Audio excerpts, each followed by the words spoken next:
Hello po, nagluto ako ng Diwata chicken, chicken joy.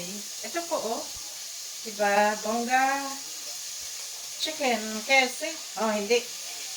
Diwata chicken.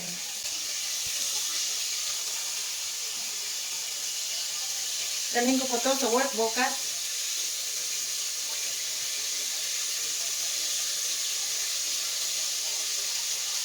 Wala akong magawa eh. Nabuboard ako.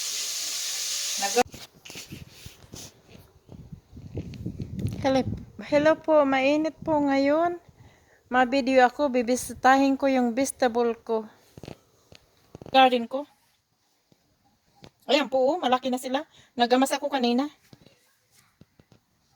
Ayan. Lumaki na sila, uy. Ayan, malalaki na yung garden ko. Yung vegetable ko po, malalaki na. Laki na ng bunga. Kalamansi. Daming kalamansi. Lalaki ng bunga, uy. Punta kayo dito. Bigyan ko kayo ng kalamansi. Ang lalaki talaga, ano.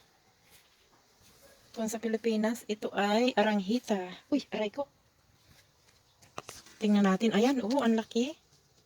I'm very proud. Ayan, ang laki niya, oh. Oh, Diyos ko, ang dami. Maliit na puno, pero ang lalaki ng bunga. Ayun, ang laki, uy. Ayan. Dadalhin ko yung nagtatrabaho na Pilipina doon sa trabaho ko bukas. Kasi nag-message siya nag-like siya doon sa YouTube ko. Sabi niya, dalang ko siya ng kalamansi bukas. So, dalhan ko siyang kalamansi. Lalaki, no? I'm very proud of my garden. I try to grow some garden so I don't need to buy in the supermarket. Ang mahal po dito sa New Zealand. Yan. Ayun yung bulaklak, oh. Ano kang tawag sa atin yung gumbabilya, di ba? Ayan.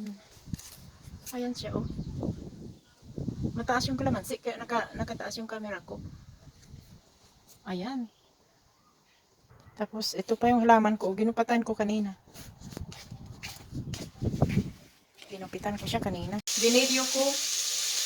Pagpasok ko na, i-delete ko naman.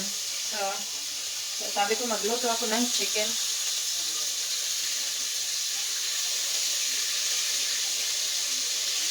Galing ko to sa work.